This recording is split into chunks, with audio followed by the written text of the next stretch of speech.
We're told there's an ongoing crisis occurring in Burma regarding the nation's Muslim minority. Such a pity that we can't seem to ask some tough questions about this conflict, though, because apparently doing so is akin to committing an act of Islamophobia.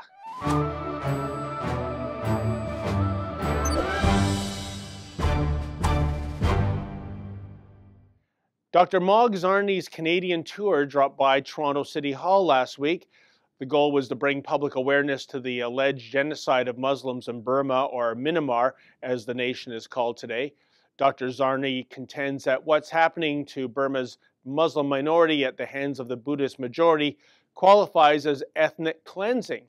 And indeed, this is the narrative that is being reported by most Western media outlets. But there are others who believe the vilification of the country's Buddhist majority government is an elaborate PR stunt, one that depicts Muslims as oppressed victims and Buddhists as oppressors, when a case can be made that it is Muslim militants who are responsible for the bloodshed and carnage in Burma. And things certainly got heated at City Hall when an activist for Burma's Buddhists, Rick Heisman, interrupted Dr. Zarni's presentation in an attempt to offer such a contrarian viewpoint. That's incorrect, sir. You should be removed.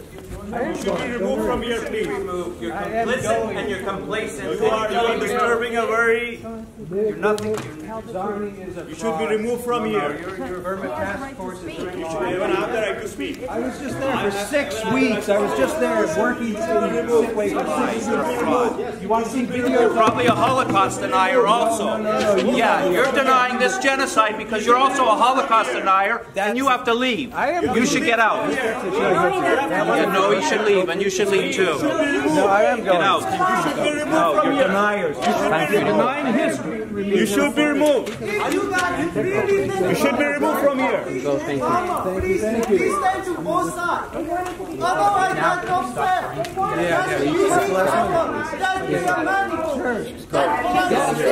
to ask you the interview right now. We're going to call it. Stop Islamophobia. Stop Islamophobia. This is genocide. I am a Rohingya. Okay, sorry. Genocide. Yeah. He's killed a hell of a lot. No, the I've been there 28 times.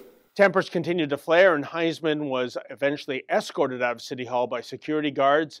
It was outside that we caught up with Heisman to get his side of the story regarding the alleged ethnic cleansing of Muslims in Burma. My first question, I simply wanted to find out what was behind his outburst.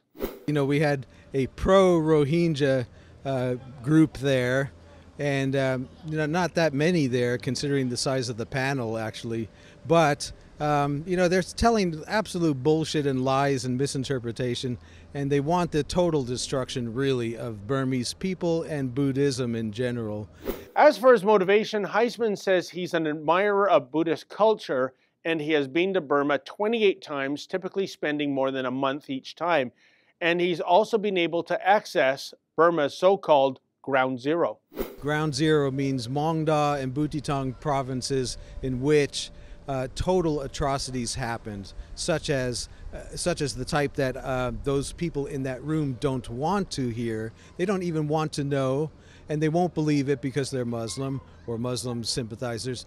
But on the night of the jihad, with so many coordinated simultaneous attacks, there were villages such as a Hindu village, a Hindu minority village, in which 92 people of 102 people were killed.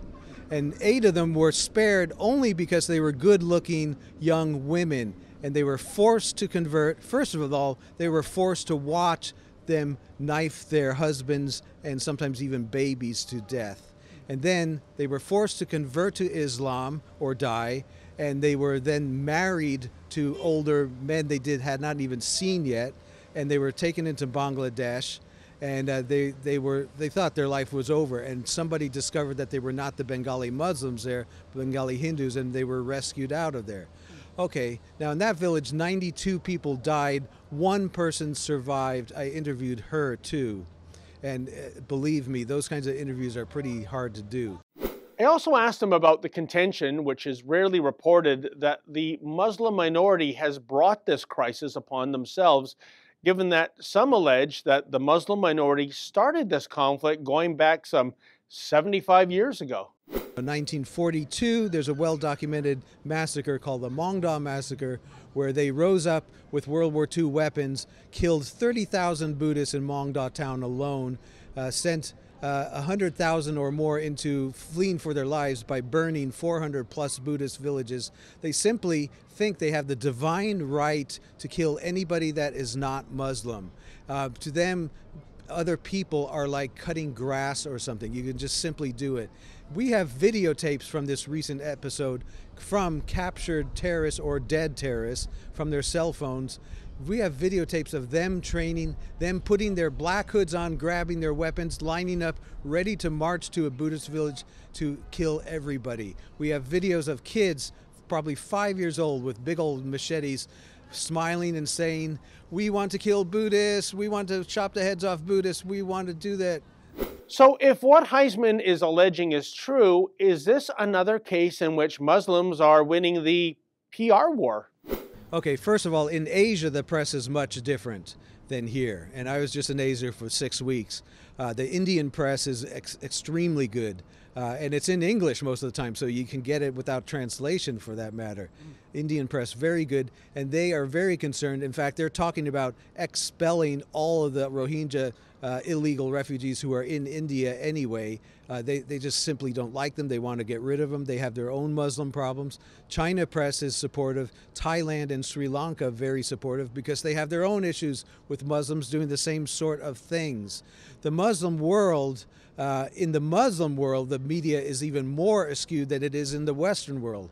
The Muslim world, it's like stories circulate around, that millions of, they say millions even beyond the population number, millions of Muslims are being murdered all the time and blah, blah, blah.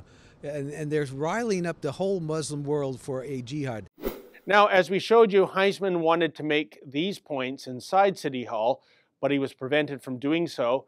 So I asked him what his response was to the response he received, in which he was labeled everything from a Holocaust denier to an Islamophobe. Oh, I'm very Islamophobic. I mean, I am fearful of Islam because of what it can do in the world. Aren't you too? I'm proud to be Islamophobic. As well, Heisman maintains that the true end goal of the Muslim minority in Burma is to transform the nation into a Muslim-majority country.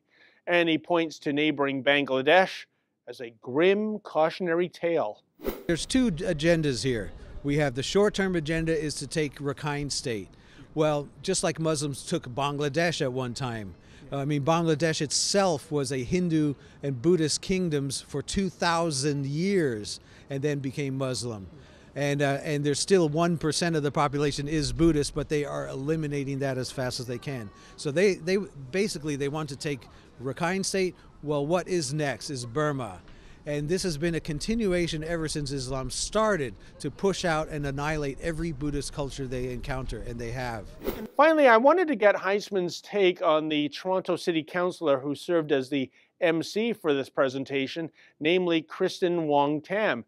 After all, Miss Wong-Tam is openly lesbian, and we know how well people of different sexual orientations are typically received in Islamic society.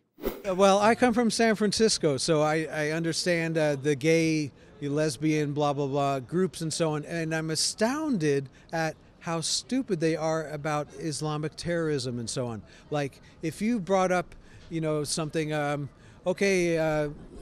we're having a protest against Islamic terrorism here. Can you gay groups join us? No.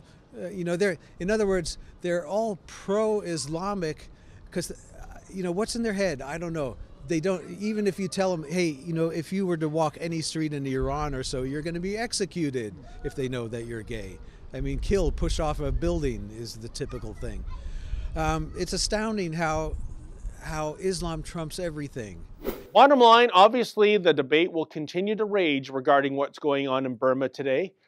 But is there any tolerance when it comes to allowing both sides of the story to make their respective cases? Rick Heisman simply wanted to make his viewpoints known to those taking in the Toronto City Hall presentation. But apparently, when it comes to any sort of narrative that depicts Muslims as victims, a contrarian opinion is opinion non grata, even in a Western democracy such as Toronto. I wonder why. For the Rebel.media, I'm David the Menzoid Menzies. Hey folks, the Rebel has an all-new fall lineup. Please visit therebel.media/shows and check it out.